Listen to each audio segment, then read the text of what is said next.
Hello, everyone. We're just going to wait for a few seconds to allow everyone to get into the webinar. Apparently, it just takes a few seconds for everyone to join, having the webinar going live. So we'll just wait for a few moments until that happens. So please do talk amongst yourselves for the time being, but we'll be starting very shortly.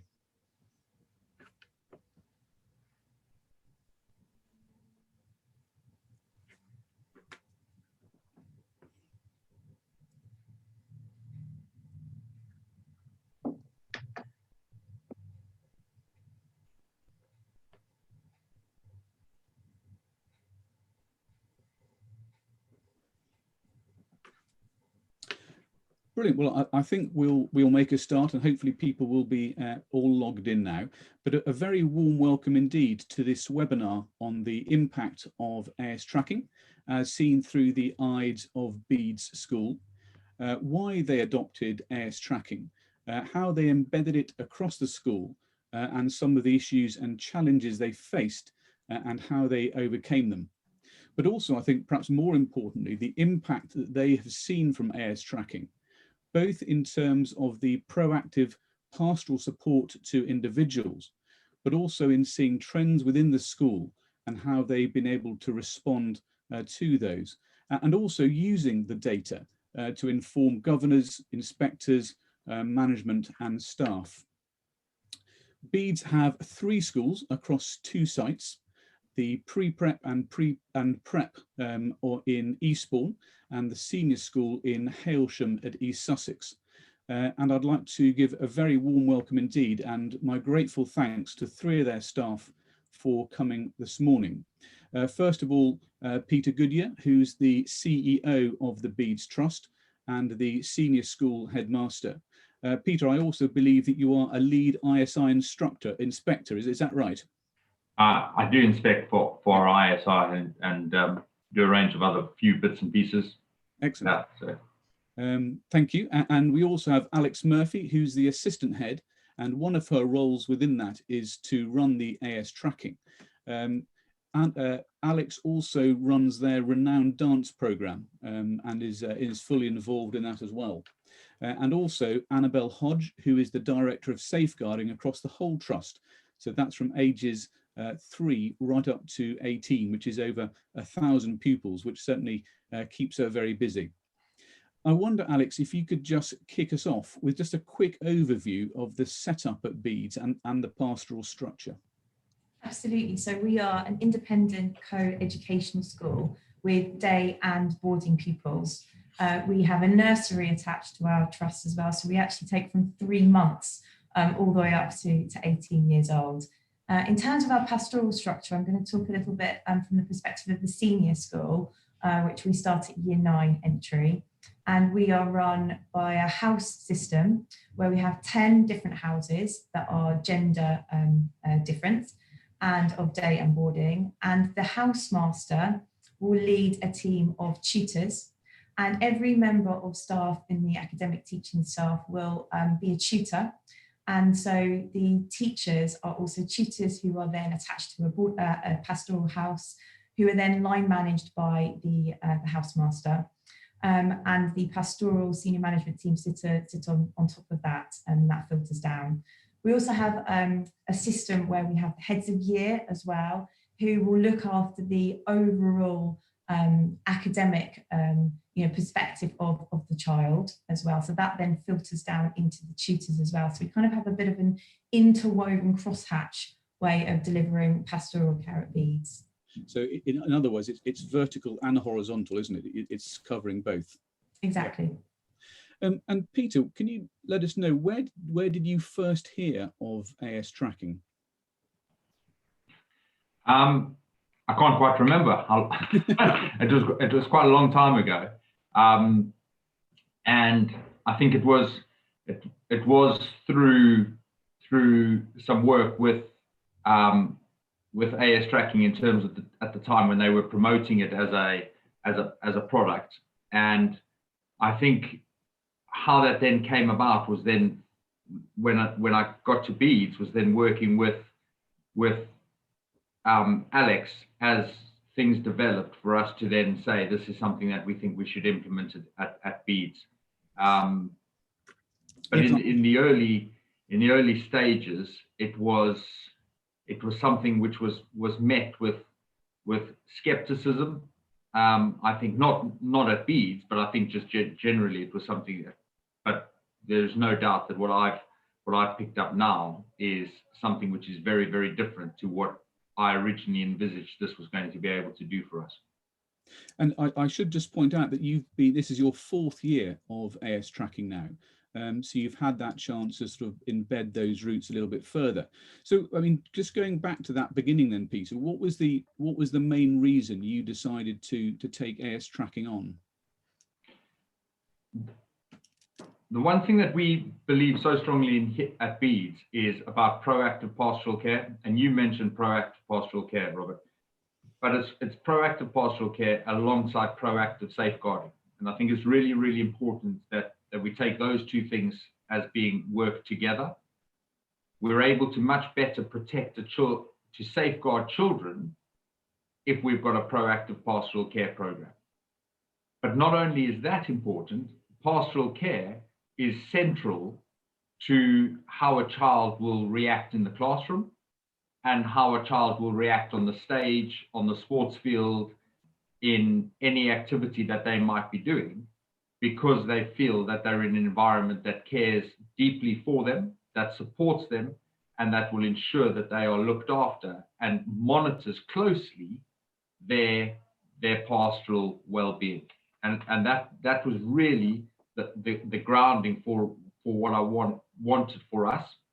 And through embedding this, we're in a process now of providing tutors with the data that they need and the skills that they need to support those children and to understand what we're looking for when we do AS tracking and how we can then respond to the circumstances that a child might find themselves in against the different criteria and against them and as an individual. And what we're now finding is that we can almost look historically at things and work out where particular points were where indicators arose, and whether or not we can then again replicate that to see whether those indicators are cropping up again and how we might then deal with that particular child, because we've now got a common practice in the way in which we respond to these children. And it's about us all, and what I think is really important is about children being on board with the language. And that's been really, really good for us, so building that, because I think that them having ownership with our support of their pastoral care was also something really, really important, because otherwise you have a situation where you develop learned helplessness, where everything's being done for the children and they're not really owning it. So a part of this was they were being assessed, and they picking up the data and understanding the data, and us working with them on that particular journey, I think is really important. And did you find that shared language is now becoming more common amongst the staff, so that actually when you're speaking about a pupil, there is that greater depth of understanding? I think what we've been able to create, what Alex has been able to create has been she's built a team of ambassadors for AS tracking across our houses. So each one of our houses will have an ambassador for AS tracking. And the work that particular ambassador does, who's a tutor, is about building that language and building that vocabulary in each of the houses. So then it does become a common conversation around a particular child, whether that's for whatever reason that child might be identified as a priority child. It's then working with the tutor of that particular child with the language for us to all understand what we're working towards and how we're making it work in our favor and in the best interest of the child. So how did you go about, Alex, how did you go about implementing AS tracking, particularly, first of all, to the staff? So it's been a 4-year process. We started in our first year piloting the programme with 3 of the 10 houses to just see how it was going to work from a logistical perspective, but also to try and understand the language and try and understand the systems ourselves. We then rolled it out across the trust in the second year. And we are now in a position where in the fourth year, we've really started to embed AS tracking across our pastoral systems and structures across the trust. And we are working from year 6 at the moment all the way up into year 13, with also looking at how we, as Peter was saying, how do we really then empower the pupils' knowledge of what we're doing here as well. So working with you, alongside you, to develop the U-Steer programme as well at sixth form. So it's been a 4-year process. And I think at the beginning, my big mistake, and I don't know if I'm sort of answering a question a little bit later on, was I tried to do it all on my own.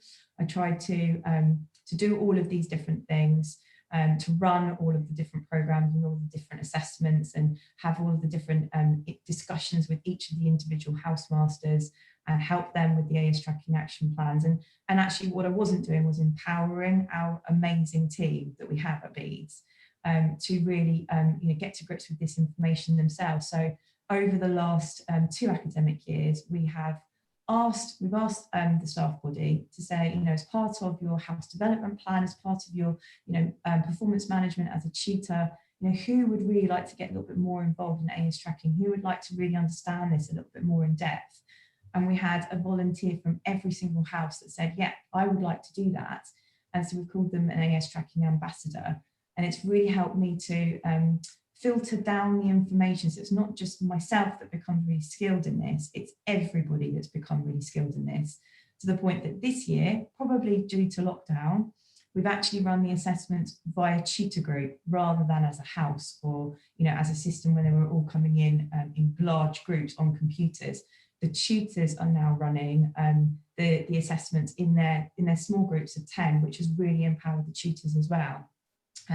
So we're all really understanding the language, we're all really understanding the data, and we're all having better conversations about what this means and what have we learned then about adolescents, because I think we've learned a lot about adolescents that we probably hadn't put on the agenda. So I suppose a bit of an example of that is that we know that adolescents are risk takers, we know that.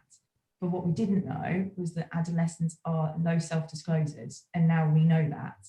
And so we have built our language and our pastoral care, and what we're noticing, as Peter was saying, is we're able to look at the crunch points or the trends or the transition points or a cohort point, or more specifically now we've been able to look at our data pre, intra and post both of the lockdowns. And what does that mean? And what are we able to do with that? And how are we then able to maybe adapt some of our PSHE or some of our house assemblies or our year group assemblies or our tutoring? So it sort of works now at many different levels. I don't know if I've answered the question. I think you've answered about 3 actually, but that's great. No, it's fantastic. I mean, just as going back to that in terms of those impacts, you mentioned the sort of pre, intra and post lockdown. What trends did you see reflected back to you in the data there? So in terms of the different lockdowns, what we have seen is that low self-disclosure doesn't really change. The only thing we are able to track is a bounce back when we come back into school. So we have seen, and we have been able to chart, literally, I'm a visual learner, as you can tell, that we literally have gone from a place at school where the self-disclosure is still low, but our mean factor scores drop a lot when we go into lockdown, and then they bounce back when we come back again. They've dropped down again when we went into second lockdown, and we will data collect again to see if the bounce back, which we expect will bounce back up again, will have made a difference. But surprisingly, I think what we saw, and I suppose this was obvious when we reflected on it, was that our leavers, our upper six, were quite low in seeking change. Whereas in the past, if we track back to our 4 years worth of data, our upper six, by the time they've got their university places around January and February, they're ready. They feel that they're ready to go. They're ready to fly. Beeds has given them everything they need to do in order to go and fly the nest. And that's what we want for our young people. But what we've seen in our data collection of the lockdowns is that those transition points, those groups from year 8 going into year 9, or really looking at the GCSE year 11 going into sixth form, or upper sixth leaving, they have got a much lower seeking change. They want things to be more consistent. They want to almost, they're not ready to leave. They've missed that year, and of course they have. And so now we've got that data, we've been able to think to ourselves, well, what do we do about it? And we're just putting strategies such as, well, let's think about Futures Week. Let's think about, what happens when you go to university? Do we need to build more confidence skills? Do we need to give you more social, which of course we do, social opportunities to feel that you're with your groups before you go? Do we need to talk about budgeting? Do we need to talk about life skills, such as, learning how to cook a pasta dish, for example, before they go off to university? So we've been able to adapt our curriculum because of noticing these trends.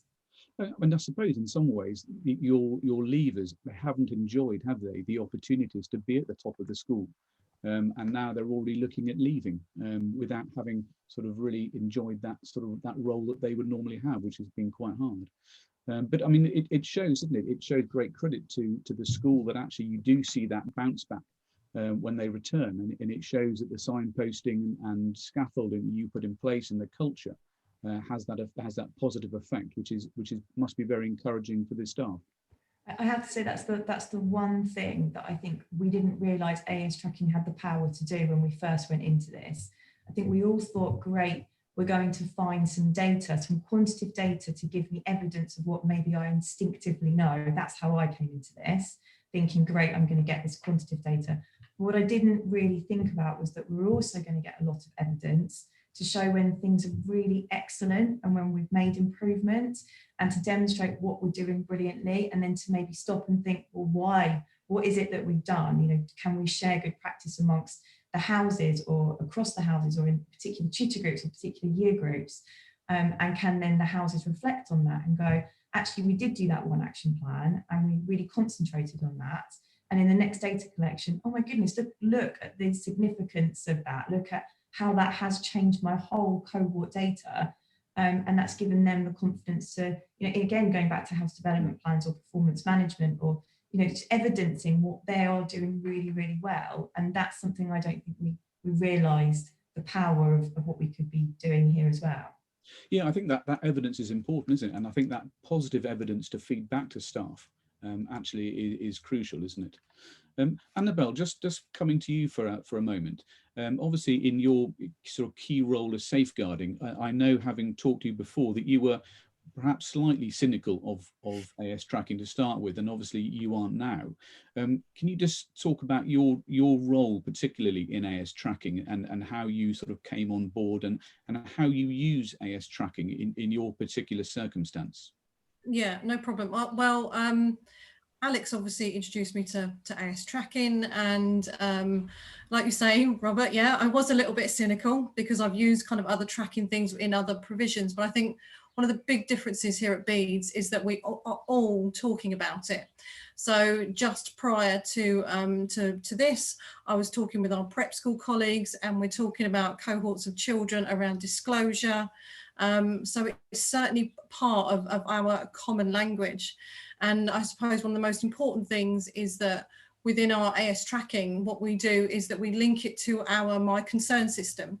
So if there's a student who is a high priority student, they are flagged on our system. So I know that potentially if I'm dealing with an incident with a student who is high priority, I can look into what's going on for them in regards to their AS tracking. So actually I can deal with an incident a little bit more sensitively, or, what do I need to give that child to be able to manage this situation better, or to support them going forward better.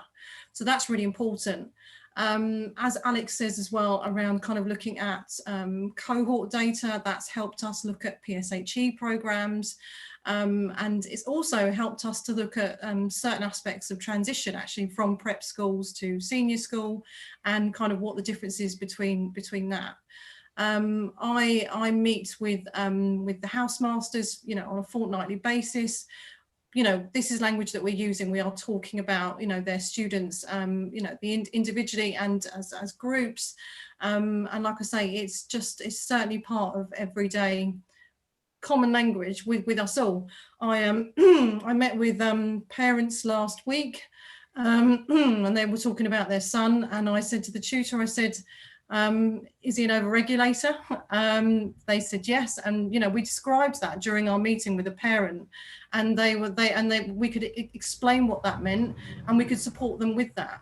So actually that's an amazing thing to be able to do.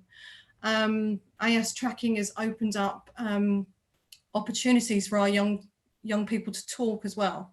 So we've got a student who is a high priority student who had a discussion about that with his housemaster, and actually from that he disclosed more sensitive issues to him, mental health issues, and now we're able to work on that alongside the kind of AS tracking data.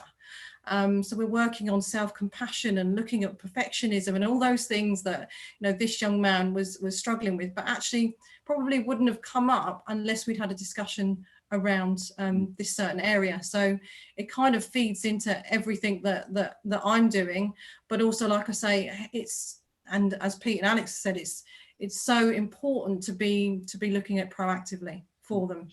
I mean, it in some ways that brings us on to another topic, and I know that in some ways it gives you a focus, doesn't it, for those discussions, both with pupils and parents. I mean, Peter, how did you introduce AS tracking and the idea of it to parents, and was there any pushback on that? So when we did the trial, as Alex has said, that was sort of at the point at which we introduced it to parents. So it was very much of a soft launch to parents, and it was more focused around the children than it was around the parents. And we had, I think in that very first trial, I think I'm right in thinking we had one parent that questioned what the data might tell us.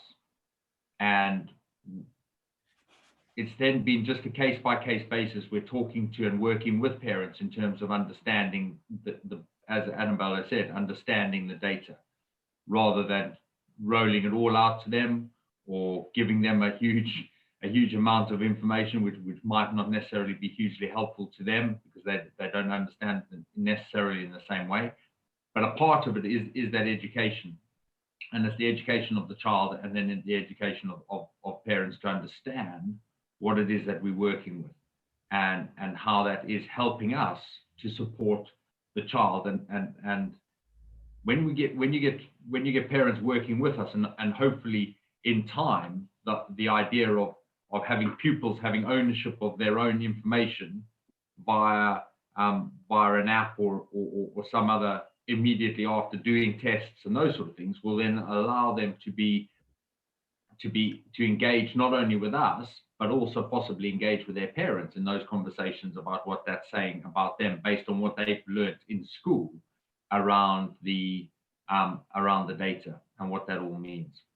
And at the moment there is an app which we use called Goodyer, and that is being developed over the summer with a curriculum for the sixth form, which will be doing exactly as you say, which will actually be showing them their data and what that means, and giving them that self-awareness, which I think is so important as they become the drivers, as opposed to being in the passenger seat watching it happen.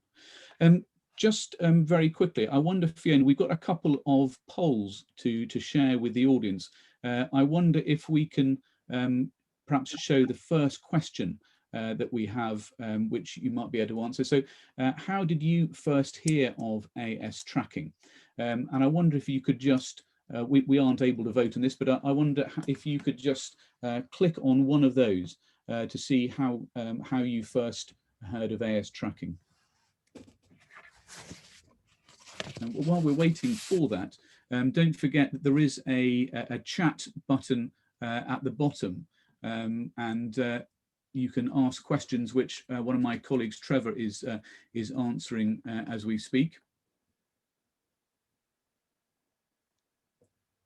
And okay, here we go. So most from parents, a lot from parents, interestingly, other, and a few from member of staff, a few from colleagues. Brilliant. Okay, thank you, Fiona. That's very helpful. And in terms of looking at impacts, what would you say, Alex, were the major impacts that you've seen? First of all, for pupils. So I think what you can tell, and I think I'm just a bit aware of the fact that actually we're using the language that Peter, Annabel and myself continuously in this discussion, because it's so embedded now in our practice and what we do. And I'm sorry, because I'm really aware now the audience might not understand some of the words we're using, such as, you know, low self-disclosure or seeking change or over-regulation. But it's, you know, an impact to the pupil is that all of us now are using this language across our school. All of our tutors are using it, all of our housemasters are using it, and we're bringing it in as part of our language when we have discussions with pupils. And the data, the program, when you are able to click on the RAG chart, as it's called, and then literally look at an individual child, you're then also able to look at where an individual child sits amongst the cohort. And then you can click on different buttons. It helps you. It's really quite easy to navigate. And you can literally also pick up a risks and descriptors section, which really helps you to understand some of the potential things that might go wrong if it carries on like this for this particular pupil. And we all have used that language when we have one-to-ones in our tutorials. And Annabel was saying that they'd use it as one-to-ones with a parent and as part of that conversation.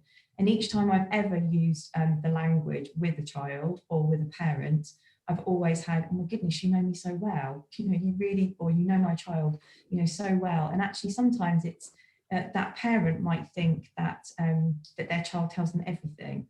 And, you know, and actually you can see from the data, because when the RAG chart comes up, the way the data works, you can see what they call a generalized and a contextual set of data. So generalized is what the biases is going to look like before they come in to school, so really at home, versus then what the bias is, how the biases change when you come into school, and contextual.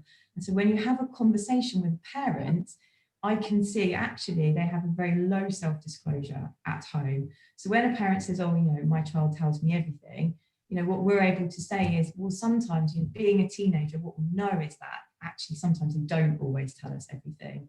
And you're able to have a much better, more honest conversation with a parent and with the pupil when you start it from there and you use some of that language. So I don't know if I've answered your question. I think that by using the language, we're really building that into the pupil's language. Yeah, and I think that self-disclosure, and you're right. I mean, it is one of our terms that we use, and it's to reflect on how visible people make their own thoughts, ideas, qualities, and so on. And we are certainly seeing across globally, we're seeing quite a decrease in self-disclosure with pupils not making things known, which makes it harder for schools to pick these up. A lot of pupils are becoming more anxious and holding these thoughts and ideas and emotions. They're holding them in a bit more, well, quite a lot more in certain cases. And therefore that ability to be able to see that and therefore to be able to act on it with that shared language is quite important. And in terms of the impact in a sort of across a wider, you touched on it earlier, but that impact across the sort of the wider cohort data, how has that been useful? You mentioned in terms of house development plans, are there similar things with year groups as well? Yeah, so we were able to divide the data up in whichever way we want to, depending on what flags we can put into the system. So we're able to divide the data up by house, by year group, and we've been working with our SEND department over the last academic year to also look at specific, we were looking at ASD pupils and maybe what their AS tracking data looked like and whether that had, there were any patterns there that we needed to be aware of or look into.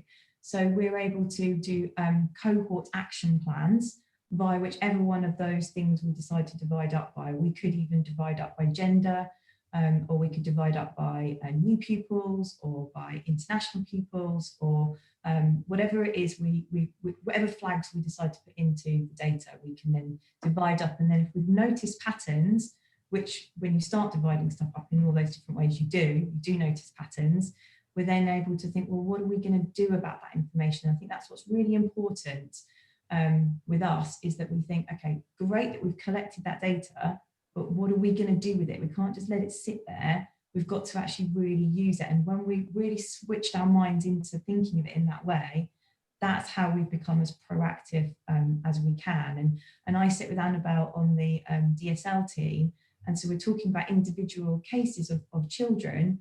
We're then able to also think, okay, well, what does that mean proactively across that particular cohort? Or what, now we know that, what do we do about that so that we're able to be proactive and keep moving forward? And have you found the action plan for pupils, have you found that is something that has helped staff in terms of CPD and giving them ideas about how to help pupils? And Annabel, has that been something that you've been able to use in your work?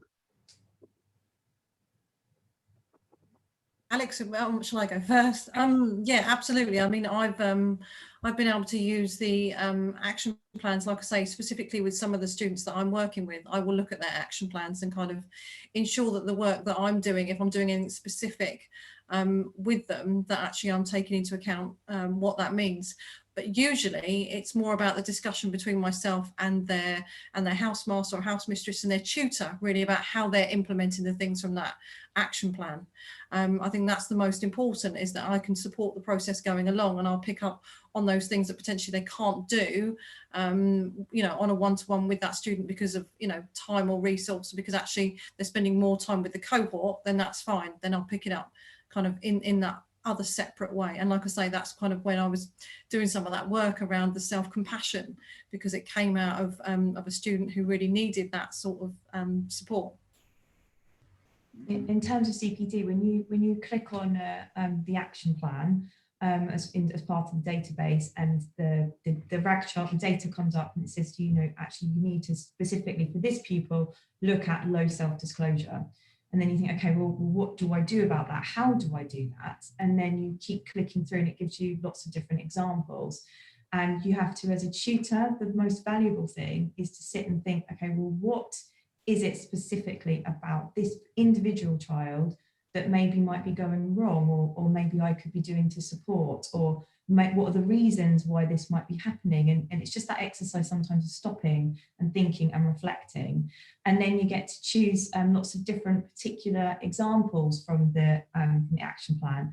And actually, you might have already been doing one of those things. That's what's really empowering about it. It might go, oh, actually, I have been doing that. That's great. And that is going to help that. So if I really make sure I keep concentrating on that particular thing, and I write down that as my target with this pupil over this period of time, then that's good, I'm on the right track. Or it might be that you then go, oh, look, there's some other ideas here. Actually, you know, so as part of going back to your idea of CPD, yes, it does develop the team with the conversations, but also thinking of the different ideas they might try next time, or they might try instead of, if that makes sense. Absolutely, and I think one of the things that you've been talking about, and it may become apparent, is that element of time, isn't it? I mean, we know how busy everybody is. When you were looking at, I mean, you talked in great detail about some of the things you put in place. Were there structures there in terms of meetings and meeting groups of staff, and then staff meeting pupils? Were those structures already in place, or were they things that you had to sort of carve out time for? So are you happy if I answer this? So all of the structures were already there. The pastoral structure at Beeds, it didn't need to change because of AES tracking, but what it did do is we enabled to embed it.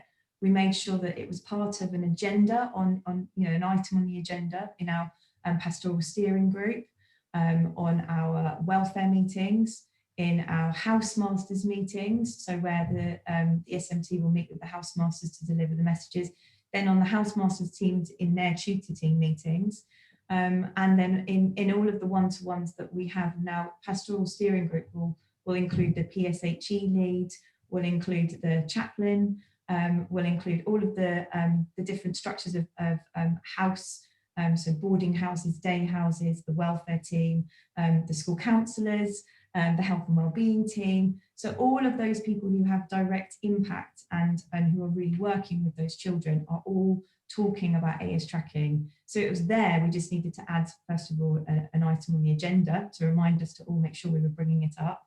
We had my concern, and my concern was easy to add in a AES tracking flag. So that was easily done. Annabel was already meeting with the housemasters on a regular basis. The only thing that we've done differently is I now meet with the heads of year as well, which is the only sort of extra layer that has gone in. And I'm just looking at the board here. There's a quick question which you might be able to answer. Do you share the action plans that you make with the student? So the short answer to that is no, we don't.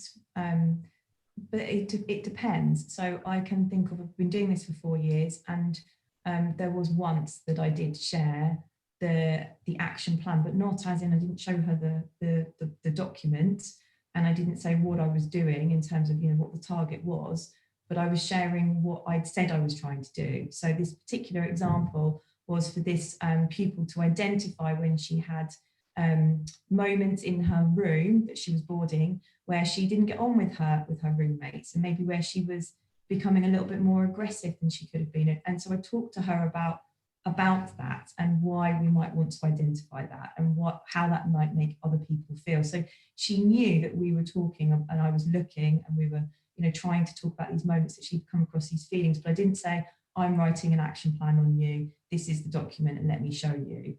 That's what I didn't do. But later on, as you start to use the USteer app, the USteer app will start to show the pupils some of the data in a student-friendly language. Again, we might be writing an action plan for that pupil in the background. That doesn't filter into the app, but it just depends. As you know your child, you know your tutoring and what works best. And I think you just have to take it on an individual basis. But the general answer to that is no.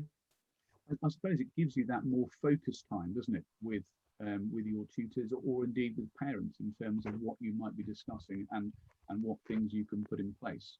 And these are everyday interactions, aren't they? They're not major pieces of intervention. They're everyday interactions with the pupil. I'm just going to put you on the spot slightly now, and again, not mentioning any names, but are there any particular stories that you could share of pupils where actually has been very important in helping you to understand the bigger picture or unlock something that you didn't know? And again, obviously, don't share any names or any personal details. But are there? Because I think those sort of stories are very helpful for people understanding how you can use AS tracking. So, are there any particular pupils you can think of where AS tracking has unlocked something, given you the whole picture, that the final piece of the jigsaw puzzle, as it were? Absolutely. I think we've all got examples that we can think of. We've all got lots of examples. Just picking one. I mean, if I touch on the one that Annabel was referring to earlier, with regards to AS tracking, the data starting a conversation with this pupil and the housemaster, and then with Annabel as the DSL, it really did unlock things that this particular pupil was hiding, was burying for such a long time that he hadn't ever shared with a member of staff. And I don't think he'd even had the conversations at home.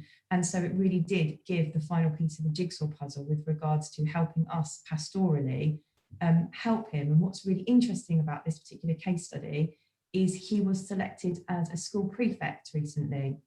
And Peter said to me, you know, AS tracking wasn't and will never be used as any kind of identifying, you know, things or tests that will never ever be used. So the whole selection process genuinely happened, and Pete did say to me, you know, can you look at the school prefects and look at the AS tracking data and just let me know if there's anyone I just need to be aware of. And what was brilliant about that conversation was that actually, yes, there is one, and actually if we pushed him in a way where we're expecting him to do lots and lots and lots of jobs all the time because he's a school prefect, actually just be aware that he's going to say yes to everything. That's what he's going to do because he wants to please. And so actually just be aware that maybe we're not going to overload, because he's going to be the first one to volunteer for stuff. So, you know, don't change anything we're doing, but just be aware of him. And actually, you know, when 3 people put their hand up, if he was first, maybe go, oh, thank you, you know, you've done a lot this time, let's pick this one. And actually that's brilliant. And that just shows how embedded AS tracking has become and how much everyone understands it. And I think we're right to point out that AS tracking, we're not talking of a diagnostic tool here, are we? We're talking about where a pupil is at this particular point, and that will change as they go on. Thank you. Annabel, have you got someone in mind who a particular story?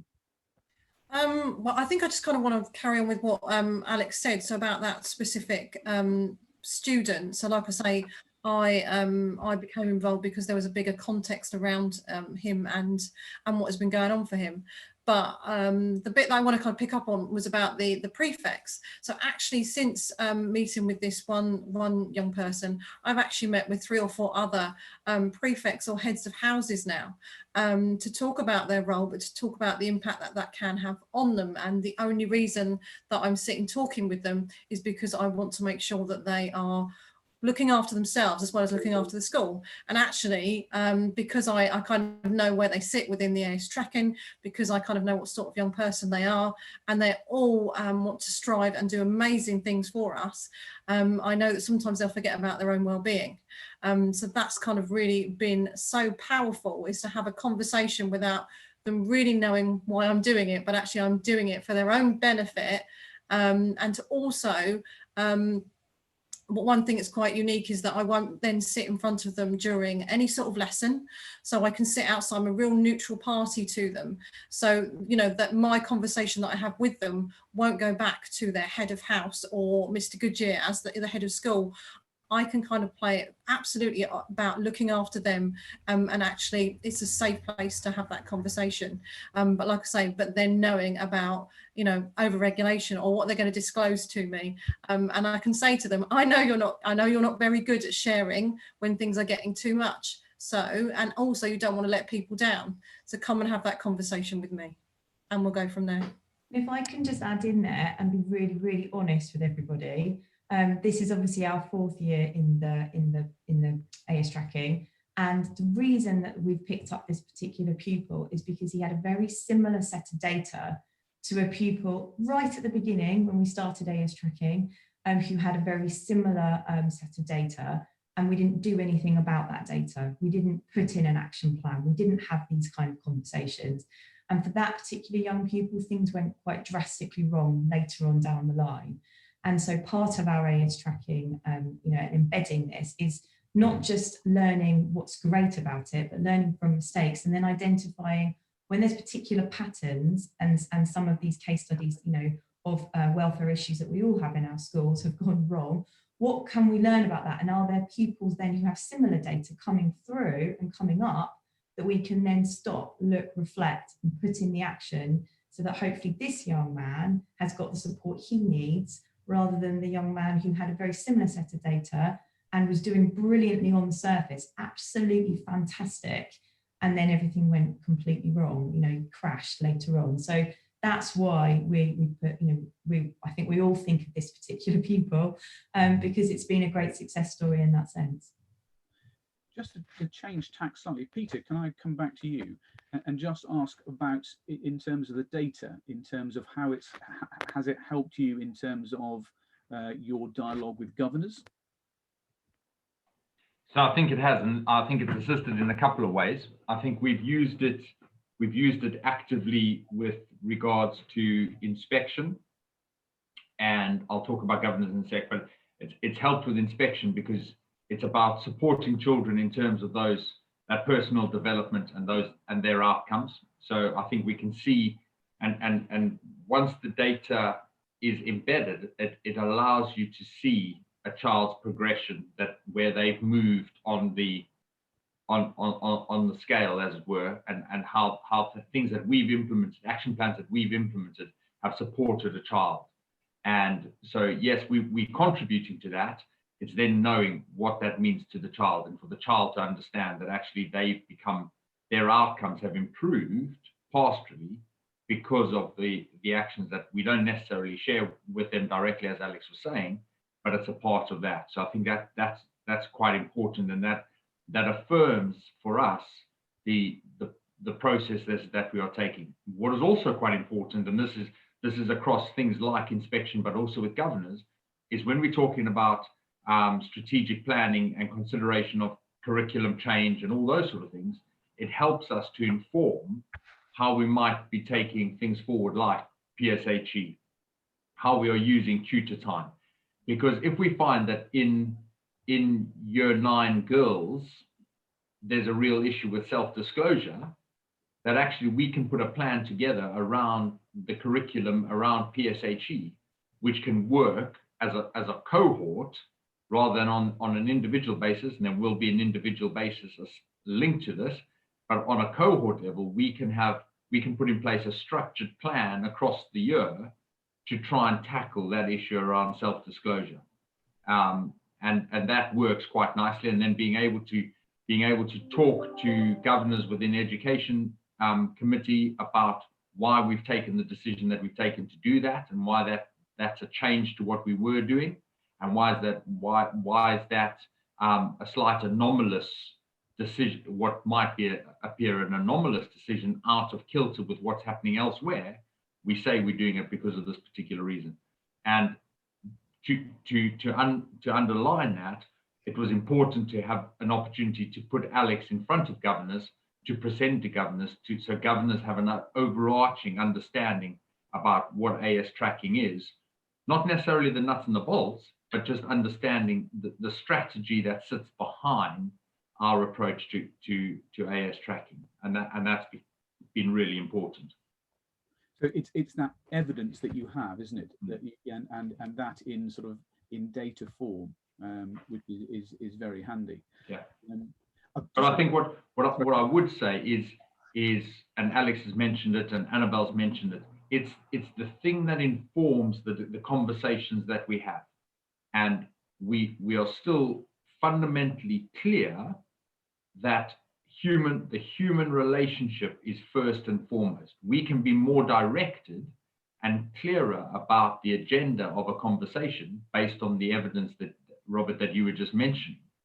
But I think one of the things that some people were quite skeptical about when we first went down the talking around AS tracking was, is this going to allow people to neglect their responsibility and just look for the computer to give the answers? And we found that that's not the case, and it's certainly not the approach that we've taken. We've used this very much as a part of our battery of tools to support the children.